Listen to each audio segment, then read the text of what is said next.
I debated with myself whether to record this outside or if to do it indoors because the boyfriend is sleeping and I don't want to disturb him.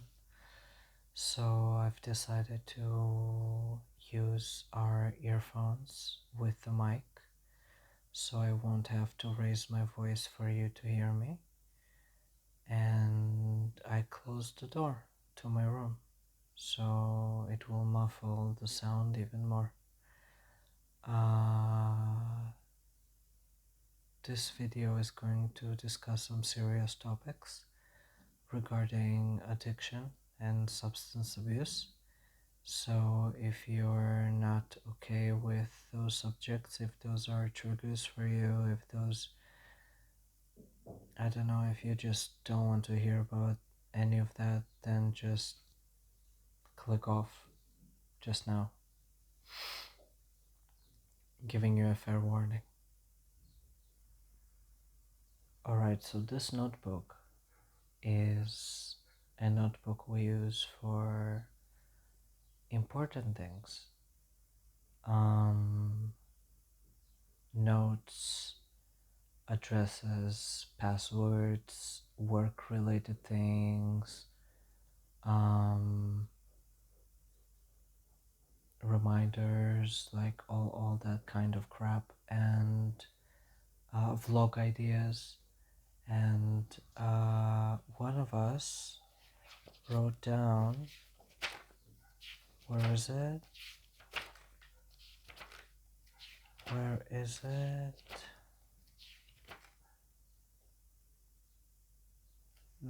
There we go, I think. Right, there we go. This video is going to be divided into 3 subjects, which are 3 addictions that we are dealing with. Technically 4, but the 4th one isn't really worth talking about much. Just I'll mention it, but it won't be as detailed as the other ones. So we have smoking, we have Clonex, which if you don't know what it is also called Klonopin. It is a benzodiazepine. I don't know how else to describe it. It's for anxiety mostly, at least the way we use it. I'll go into more detail later when we get to it. And alcohol. So I'll suppose we'll start from smoking because it is the first addiction that we fell into. Reminder, the body is 25, pushing 26, and we started smoking at the age of 17, but officially we started smoking at the age of 18.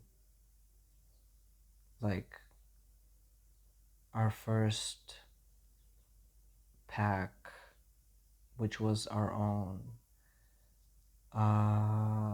was bought when we were 18, and at 17 we would steal and bum cigarettes from others. So usually other YouTubers prepare a script and go off of it naturally, seamlessly almost.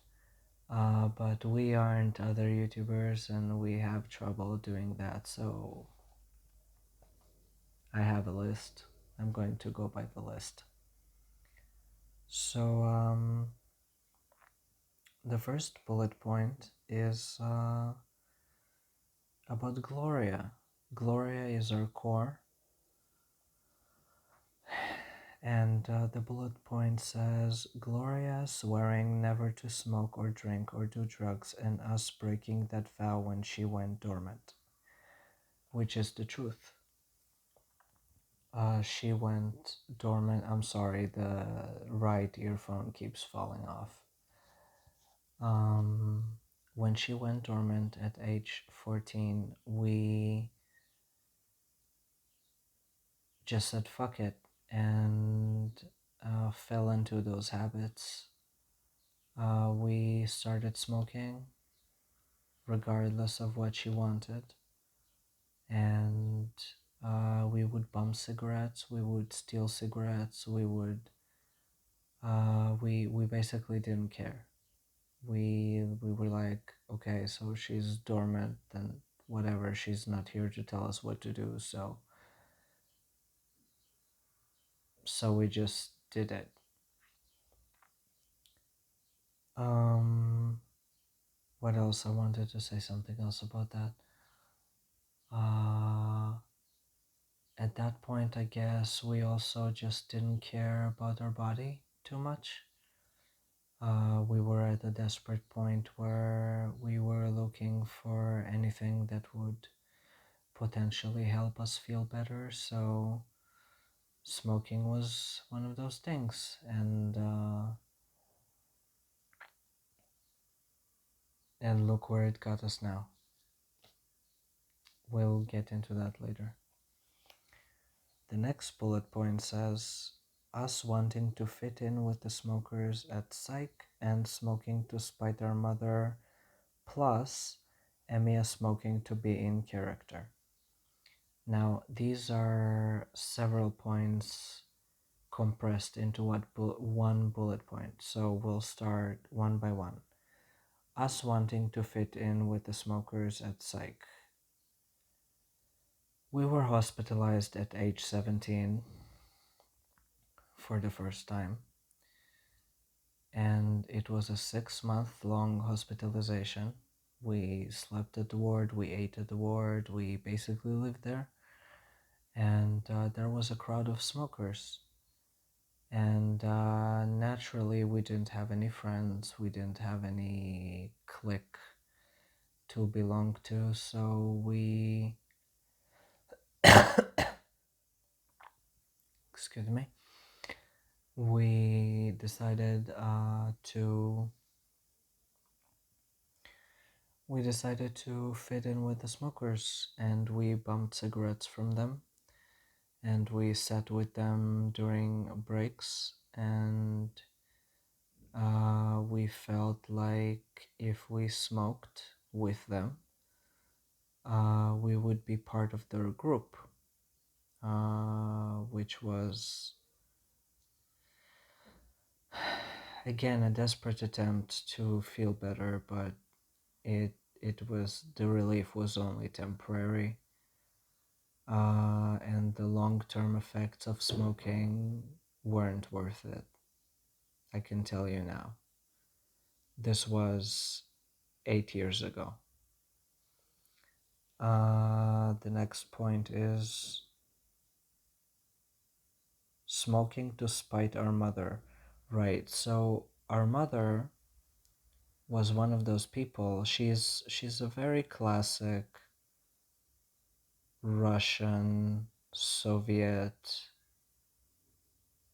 cold, strict woman who she's also a nurse, and she said that she would always enforce that smoking is bad for you, that you shouldn't start, that the long-term effects, like on health-wise, are not worth it, and that it's generally bad. And one day we found out that she smokes.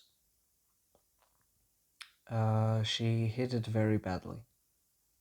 Like, we could smell the smoke off of her. She would lock herself in the bathroom to smoke, and we could smell the smoke coming from the bathroom, and we knew she was smoking. And I suppose we felt betrayed, and uh, to spite her, we decided to smoke too. It was stupid.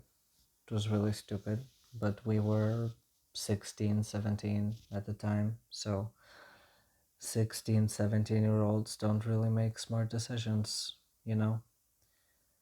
And that was part of the reason why we started smoking. We felt like, okay, if she allowed herself to do it, then what's the point in keeping her rules? We should be able to start too. Um, Stupid right earphone.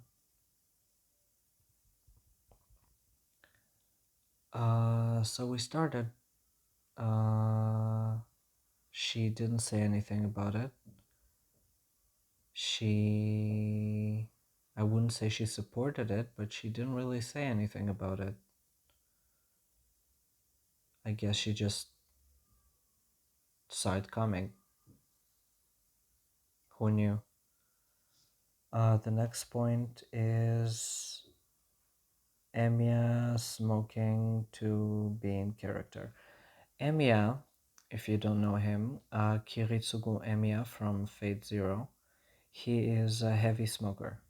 And smoking is one of the habits he picked up from his adoptive mother, Natalia. And he felt more like himself when he smoked. So during that time, during our hospitalization, he was the one fronting exclusively.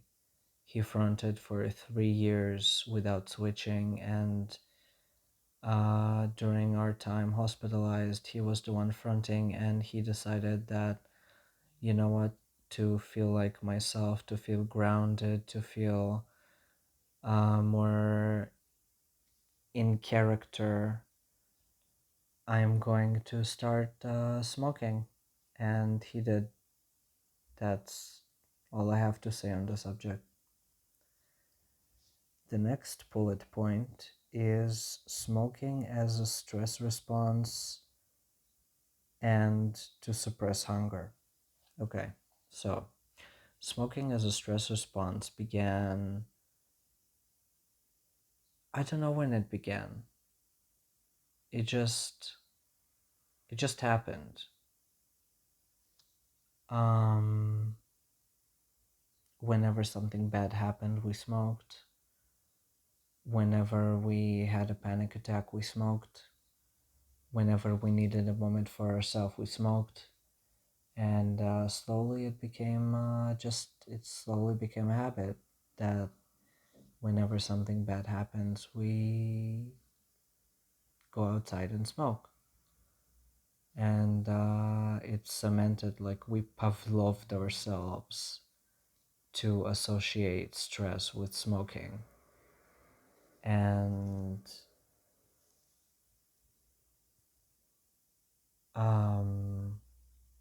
it's very hard to undo that uh, connection, because now that we're distressed, our first instinct is to go out and smoke when we should be looking for other coping mechanisms that are healthier, but we can't because our default is to go out and smoke, you know? And the point about suppressing hunger is just purely physiological. Nicotine suppresses hunger. And we have an eating disorder. So oftentimes when we would feel hungry, we would smoke instead to suppress the hunger and starve. That's it. There's nothing more to it. We would just smoke to starve and go longer periods of time without eating. Sometimes we genuinely mistake the urge to smoke and the urge to eat. So So it's very hard to actually make ourselves eat instead of going out to smoke. And the last bullet point in regards to smoking is smoking creating relationship plus health problems. So I'll start with the health problems. We don't cough. We don't have a persistent cough, but we do breathe very heavily. We do have trouble breathing, and we snore, and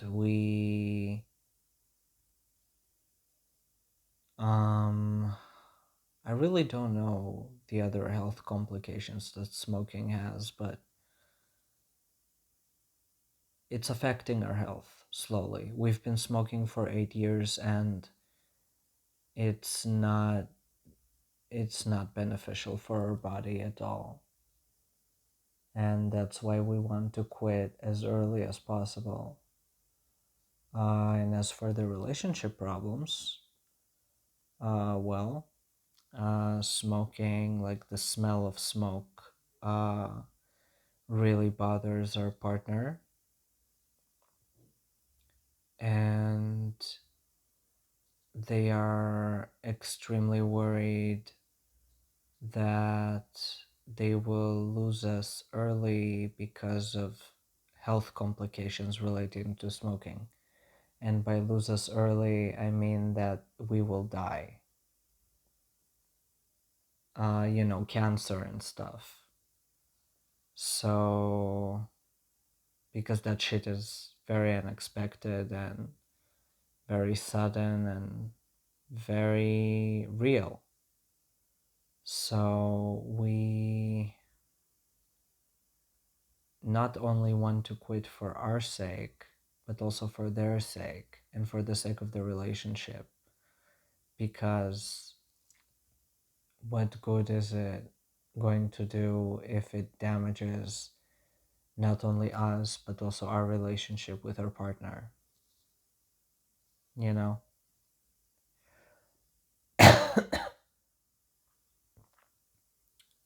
That's it for smoking.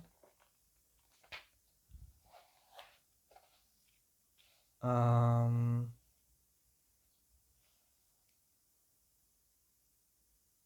Clonics abuse. This one is a little difficult to talk about because we still deal with it to this day. Like, smoking is considered an acceptable addiction. Like, it's very accessible, it's legally sold, you don't need a prescription for it, you just need to be over 18. That's it. And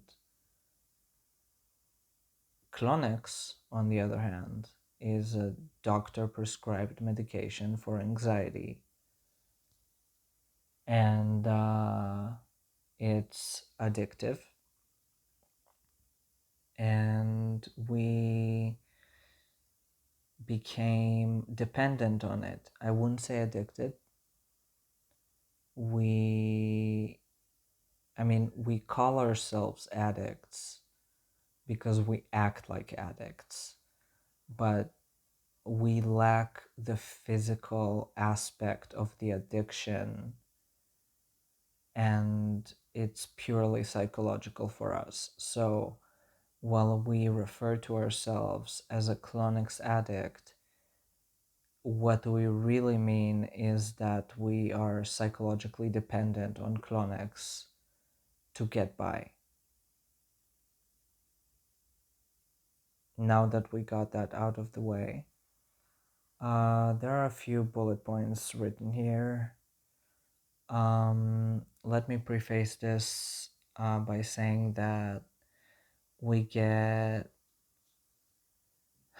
how much do we get? We get 30 milligrams a month. We're prescribed 1 milligram a day. And there were instances where we took, Chris specifically, took the whole 30 milligrams in one day. It was bad.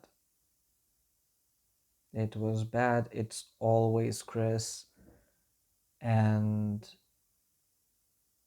it reached a point where we can't trust him near Clonex at all, because he just consumes the whole thing in one go without really thinking about the consequences.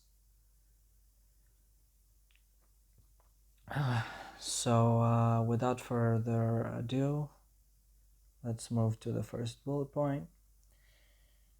Clonex prescribed as an SOS medicine. It is prescribed as an SOS medicine. We're not actually supposed to take 1 milligram per day, because the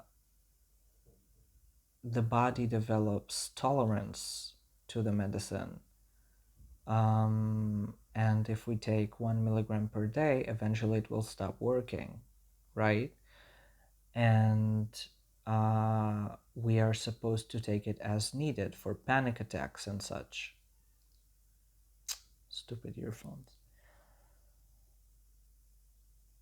We are prescribed 1 milligram a day, mostly so we will have it on hand in case we need it, and we need it rather often because we are very panicky, very anxious. We are, I wouldn't say like without the addiction part, I wouldn't say we're dependent on Clonex, but we do need it on hand at all times, just in case, just as a fail-safe. Next bullet point is every little thing feeling like an SOS, and that is true. We are, like I said, we are very anxious and panicky, and every little thing, every tiny inconvenience feels like an SOS.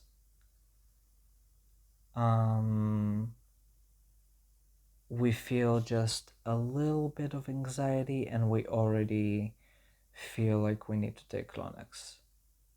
And that's a problem because we don't know how to regulate our distress. And I know DBT helps that. I know that a lot of other things help that, but the way we were raised, whenever something hurts, I mean physically, but also mentally. I mean, we were raised that way physically because our mother is a nurse, but it translated into the same mentality when it comes to mental things. You get me? So whenever something hurts or whenever something is wrong, we take a pill. That's the mentality. We always seek a chemical solution to any problem. Sore throat, cough syrup. I'm just giving an example. Headache, painkiller. Heartburn, pill. Constipation, pill. Any other problem in existence, pill. Like, just it's cemented in our brain that pills are the cure for everything, and it translated into mental things too. So whenever we feel emotional distress, our immediate reaction is to take a pill, and that means Clonex. And because Clonix is addictive, it eventually created a dependency on Clonix because Clonix, this is a whole story of its own, but basically, right, it's the next bullet point actually. Okay, so constantly feeling anxious, hypervigilant, and on edge. So literally, that's it. Literally, we constantly feel bad. Like we constantly feel terrible. And because we constantly feel terrible, wait a second. Okay. So because we constantly feel terrible, we constantly feel the need to take Clonix. And because we constantly feel the need to take Clonix, our body developed a tolerance. So we need to up the dose every single time. And that in turn created addiction. You get me? And um, it that's how we reached a point where Chris took 30 milligrams in one day. The whole prescription for the whole month in one day. And the next bullet point is home life being too stressful to cope with sober. I am not going to share too much about this one, but our home life is very complicated. We love our partner, we really do. But for a while now, we've been fighting a lot. The environment has been tense, explosive. Part of it is our fault, part of it is their fault, part of it is both of our faults, part of it is none of our faults. And as a result, it created an environment where we just feel like we can't really handle it unless we're high. And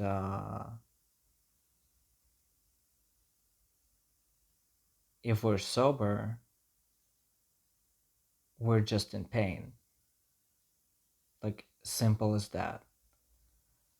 And just like any other human being, we don't like being in pain. So we seek the Chronix high, which makes us feel floaty and not anxious and not in pain. And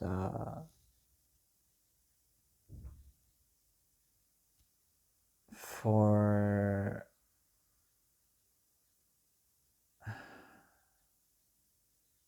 it lasts for maybe 4 to 8 hours, and then it's back to being anxious and on edge and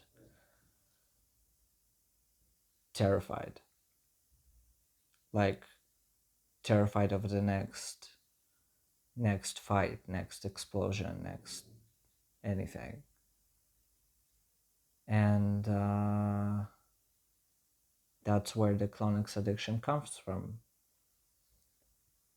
I mean, obviously we suffer from other stress in our life too, but I'm talking specifically about the home life. Next bullet point is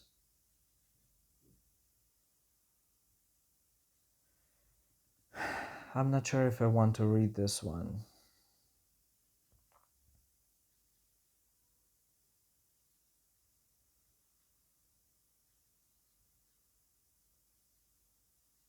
Okay, fuck it.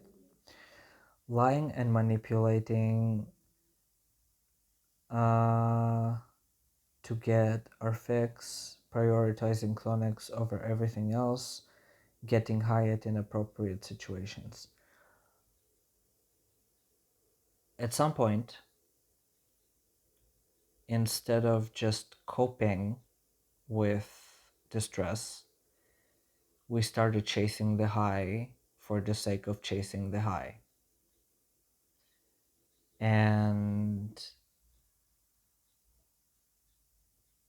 we would come high to work. We would get high for no reason. We would get high even when we felt good. We would get high simply because we had the medication on hand. We would get high when a little was fronting on our partner system. We would get high. Give any inappropriate situation ever, and we probably were high during that situation. And and it became a problem. It became a huge problem.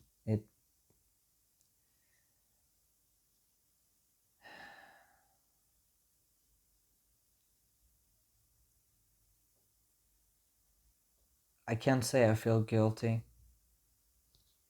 I can't say I feel guilty, but I understand the severity of the situation, and I would like it resolved. I would like to not be dependent on Clonex that badly. I would like to learn coping skills that would help me cope with distress without resorting to drugs. That would be great.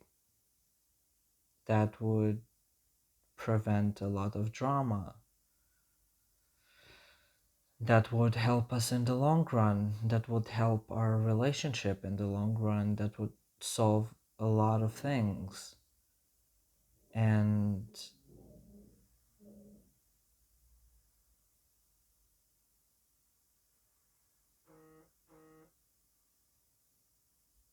it's just like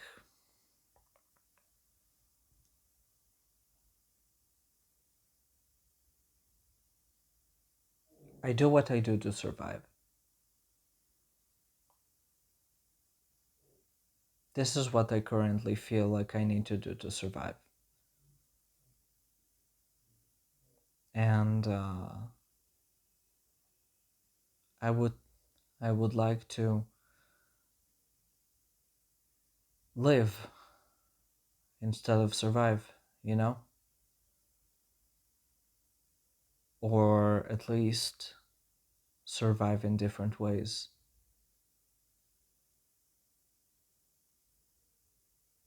And this is difficult to talk about, but I'm glad I got to share it somewhere. Um, it's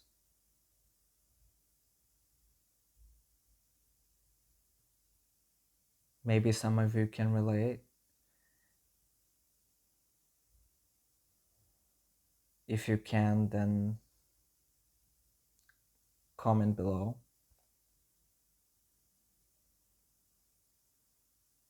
And if you can't, well, thank you for listening to my story. And this is not the end. There was also alcohol. Alcohol, though, there's no bullet points written on under it. It's the same as Clonex. Um, we would we became dependent on alcohol. We were having drinkers for a long time. Uh, we would waste a lot of money on alcohol Just like cigarettes, it's very accessible. We would waste a lot of money on alcohol. We would get drunk. We would do stupid shit. We would um, use it to cope with stress rather than actually solve the problem at hand. It's a form of escapism, nothing more. And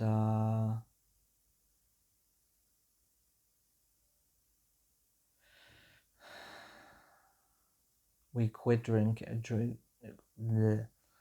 we quit drinking a while back. Our body rejects alcohol now. We're that type of alcoholic. And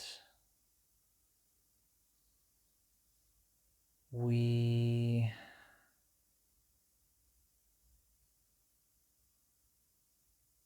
hope to never fall to the same pit again.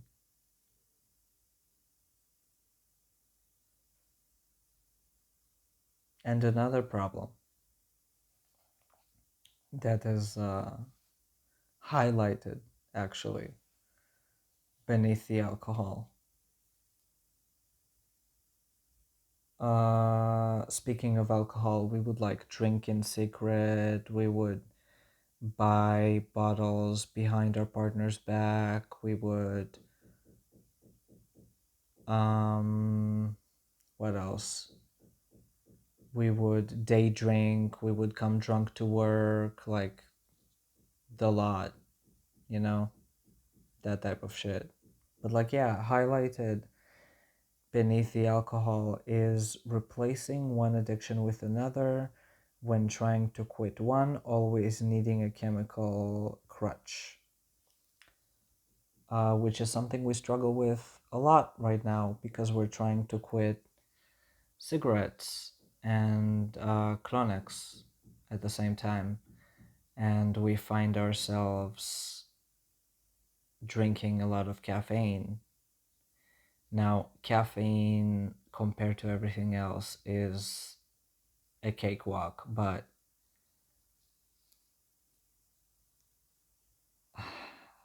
we still don't like the amount of caffeine we consume.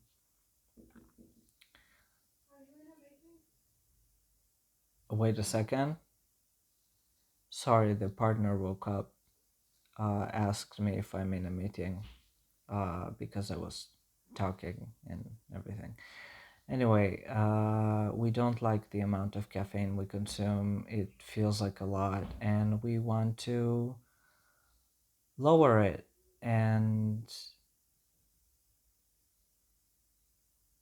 hopefully not need anything and learn healthy coping mechanisms. And yeah, that was our speech.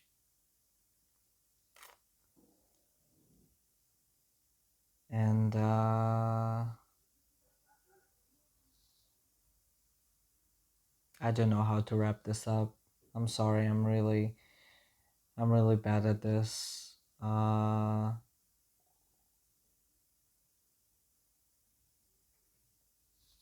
Serious video. Sorry for the heaviness. Hopefully the next videos are going to be a little more lighthearted and stuff. So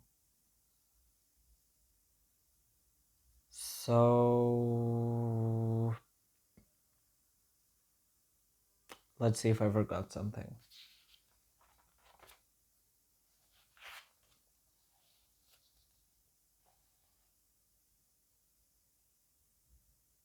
Nope, I said everything that I wanted to say. If I'll remember something else that I wanted to add, I'll just do it in a different video. But that's it for now. Thank you for listening. You're not obligated to like, share, subscribe, whatever. this is mostly for us. Again, if you enjoy our content, good for you. If you don't, then also good for you. So just thank you. Thank you for sitting here for 40 minutes and listening to our story. Goodbye for now. Oh, and I forgot what. I forgot to show you what came in the package. Yesterday. This. Berserk, Kentaro Miura, plus the manga and the anime by Jeremy Mark Robinson. Don't know what it is, but it's Berserk related, so fuck it, we ball.